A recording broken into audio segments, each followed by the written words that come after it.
Sometimes they're talking to you and they just very slowly start to be talking to you with their hands. They're talking with their hands. Sometimes they're really soft and sweet, but if you start to see them blade and drop the shoulder, that's the side the punch is coming from. All right, let's take a look at how to stop a punch. Okay, Officer Burton, can I borrow you, sir? All right, so first and foremost, when you're looking at somebody, they're gonna throw a punch at you. There's two things that are gonna happen. One, you're gonna get sucker punched. You didn't see it come, okay? So I'm over here, I'm talking to somebody here. Once again, my awareness is not about me, and boom, from this side comes a shot, and I'm in one of those situations. That's one kind of a punch that could happen. Another kind of a punch over here, Officer Burton, I'll demonstrate it to you. It's like a club punch, the good old haymaker. Just out of nowhere, somebody swings at you. Most of the times, people aren't going to swing at you for no reason. So you're there in that reason. You're involved in something that led to that punch. So those are two scenarios of like somebody throwing a haymaker, or you're not looking. Maybe your buddy over here is talking smack to this person over here, and you turned your back over here, and from the side a punch comes. So those are kind of scenarios of punches that can happen in a street fight. Then there's another scenario where, okay, we're in a fight, or we're in the ring, or we're on the street, whatever, and we're in a duel, and this guy takes a stance, right? He takes a stance. He's coming at me like that, take a stance. He takes a stance to throw a punch. Or he's walking up to me like, what's up? You see what I mean? He's coming at me like that. So that's the posturing. When he comes at me like that, and we go, wait, what's up? They get into this kind of range. So if somebody's coming up at me like that, come like that, hey, I create space. And I bring my hands up and I create space. I create space, that's the most important thing. Then the next thing I see, where is he gonna lean towards? So for example, I'll approach Officer Burton and he's gonna create space. Like, hey, what's up? Hey. If you notice, do you see how he bladed himself based on me? Because as I'm coming to you as the camera, I'm like, hey, what's up? But you see, I took my right hand is back, it's loaded, it's getting ready to swing. Most people can't swing from this position, okay? When they start approaching you, if they're just approaching you like this, they're coming to shove you. If they're approaching you and they drop a shoulder back like that and this kind of action starts to happen, they're gonna hit you. Or sometimes they're talking to you and they just very slowly start to be talking to you with their hands. They're talking with their hands. Sometimes they're really soft and sweet, but if you start to see them blade and drop the shoulder, that's the side the punch is coming from. Another cue you can pick up on is when you see somebody standing, most of the time, the person, whatever hand they are, it's gonna be leaning that way. It's longer, because that's the arm that they use. So if they're left-handed, you'll see the left hand's a little bit longer than the right hand. These are all little quick cues which your awareness has to be trained to pick up. If I see Officer Burton approach me like that, and then he kind of when he steps forward, he kind of blades himself. See, if he comes that way, he dropped his left hand shoulder back. So I kind of am gonna be here like this. I'm gonna have my hands up into space, but most importantly, I don't let Officer Burton come into the fighting measure, which is inside me. Because either he's gonna punch or he tries to grab me. See, all these things, he's inside my range. So my range is determined by my Bill G. That's my range at full extension, is my finger jab, okay? So that's, as he walks up to me, I'm starting to, hey, but I start to use my words. That's very important. So the moment he's coming, hey, stop right there. And I say it with aggression like I mean it. And now he makes the choice whether he wants to come forward or stop. So if he comes and he stops and he decides to come forward, hey, stop right there. And then he comes forward again, bang, I intercept. I'm gonna intercept, finger straight in the eyes. I'm not gonna wait to find out him throw a punch, him try to grab me, not gonna happen. Another option, hey, stop right there, bang! Just go straight to the groin, and then I run. Just get away, leave. But sometimes, like I said, you have a family with you, you can't leave. You can't call a friend. You gotta handle the situation. So you have to be able to read the situation to develop, choose the proper amount of force that you're gonna need to disable the opponent. But I don't wanna find out how good he is. So that's one kind of common scenario in the street that you may see. A guy approaches you, he's about to punch you, he's about to grab you. It's all about distancing. Go for the 4 circles, the eyes, and go for the groin. Use your voice, use your hands, okay? The next scenario is, okay, we're in a fight and he's got a stance. And now from here, what are the punches that somebody's gonna throw me? He can throw a jab, he can throw a cross, You can throw a hand hook. You can throw a rear hook. You can throw a jab to the body. You can throw a cross to the body. Cross to the body. There you go. A hook to the body. You can throw another hook to the body. You can throw an uppercut. You can throw an uppercut with the rear hand. You can throw an overhand. You can throw an overhand with the other side. Boom. And then really more technical, he can throw a shovel hook to the body. Boom, a shovel hook with the other side. Boom. These are all the punches that are there. These are all the punches that you find with hands. So it doesn't matter what the style is. Those, you see those in boxing because they work on their hands a lot.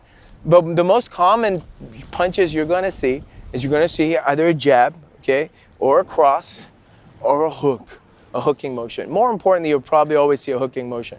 We're just going to deal with these three. You got to study the sweet science of boxing to figure out the rest of them. But these are the three most common things of how people approach.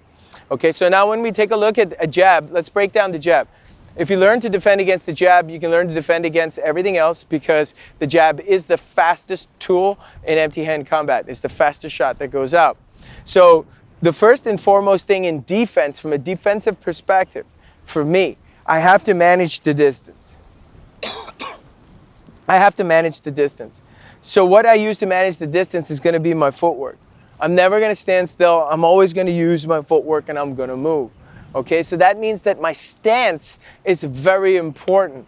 My stance is I just drop my body and now I'm loaded. Like if I was going to play basketball, I'm going to do a crossover, bang, bang, it's here. See, that's the athletic stance.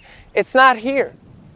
Again, when I play basketball, if you look at where my head position goes, bang, bang, I'm here. If I'm playing football, I'm here. My head moves and my feet move and my hands move. That's athleticism. It's the same thing that we have to use here. So if he throws a jab to me, sometimes people teach go jab, stop it with your hand. So that's a catch. It's a parry, okay? Those kinds of ideas. So that you're using my hand. He goes, I catch it or I parry it, right? So I'm using just my hand. Some systems and styles go jab, we'll choose a blocking motion. That's fine too. But the idea is that's just relying on the hand. Other option is just to use your feet. He jabs and I just get out of the way. You move your feet, he jabs and I get out of the way. He jabs and I get out of the way. And I use my feet to manage the distance. Another option is the head. Okay, he jabs and I just move my head out of the way. He jabs and I move my head out of the way. He jabs and I move my head out of the way. The idea is that we need to use all three. We have to use our feet, our head, and our arms together as one unit. That's very important. So if you back up there and watch me here, let me show you a good drill for you to do. So if you see, I'm here and I bring my hand here and I put my hands here and it's kind of like I'm putting on a cape over the top, and now I lower my stance because I need muscle irradiation. I need to react with the ground to be able to move athletically. Next, I need my hands and my head to be able to move as one unit. Not this way. Okay, see, that's just my hands. That's just my feet, sorry. Not this way. That's just my hands. Not this way. That's just my torso and my head. It's not enough. We need to use all three so the body moves as one unit. So here's a good drill you can do. So you just slide up one, but if you notice when I slide up, look at my hands. They move, see? They move. They don't stay like this. They move. So they're just moving, but they don't leave the center line. Here's one thing with the hands. Oftentimes you see people take this look, this look, this look. But if you see this hand over here, this is coming from a pure boxing. Here's your L structure, okay? Like a Mayweather for the Philly shell, okay? Here's a little bit more Tyson, a little more peekaboo. He's kind of over here like that with his gloves, okay? But sometimes you see people with their hands straight up here. Other times you see them here and here. See this rear hand, when it's on the corner, that's coming from a boxing structure. So you have to imagine that there's a glove that comes out this far. That closes this line. Then I have another person wearing a glove. They have very little space to get through, so then the glove acts as part of the defense. But on the street, I need this here in the center line because I don't have that space from the glove that straight jab can come through. I need to have this hand right here on the center line, protecting my eyes, protecting my face. This protects everything down the center. Officer Burton? If the fastest shot is the jab, go. My hand's already there. If it's over here, go. I'm trying to parry it.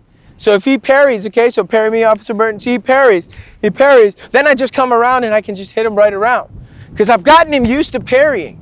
So if I get him used to parrying, I run the hand, because his hand goes here. So if his hand goes here, I run it around and he gets caught. But if he keeps his hand in the center, boom, boom, and I run it around, he can easily pick up that. Because what's the fastest shot? The fastest shot is the straight shot right down the center. See, if his hand is in the center, he barely needs to move it. You see what I mean? Because it's on the line. If it's right there, boom, he barely needs to move it. If his hand is over here, or take that there, okay, block it. You see, I still touch him. Now when that happens to him, I can just come right around, so that hand gets caught. So we have to have this structure of this hand right here. Next, I got to tuck my chin, and then put this shoulder up here to close this guard. And this is the position that I want to be in. The next thing too, when I'm in this kind of a position, I'm also ready for shoots and takedowns and everything. And I'm in like this shell, but I'm coiled like a tiger, like a cobra. From downside, my legs move and pounce like a tiger, but my back is like the hood of a cobra. That's like the position that I want to be in. If we don't have these things right, the doors are open. If the doors are open, you could be attacked, right? Then you're trying to close them. I already want to close the doors, so make it harder on him. If my center line is closed, he has to go around. So go ahead, he has to go around, right? So then if he sees that, boom, bang, then I know that's his only place to go, and I can pick it up. So first thing is a tight defense, all right? So that comes down to your stance.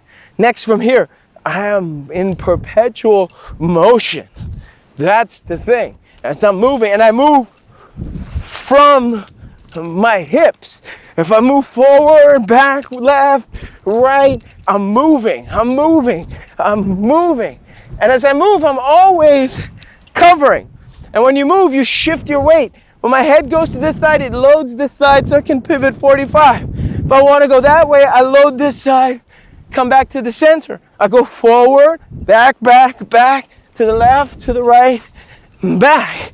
So it's this kind of an idea of being able to learn to move and take some practice, but have a good strong base. So we say, in Tai Chi, we say, the legs are like a mountain. The waist is like water. And the base and stability of the mountain. And the hands are like clouds. So the hands are like clouds, the waist is like water, and the legs are like a mountain. Stick with me, and we'll continue this on.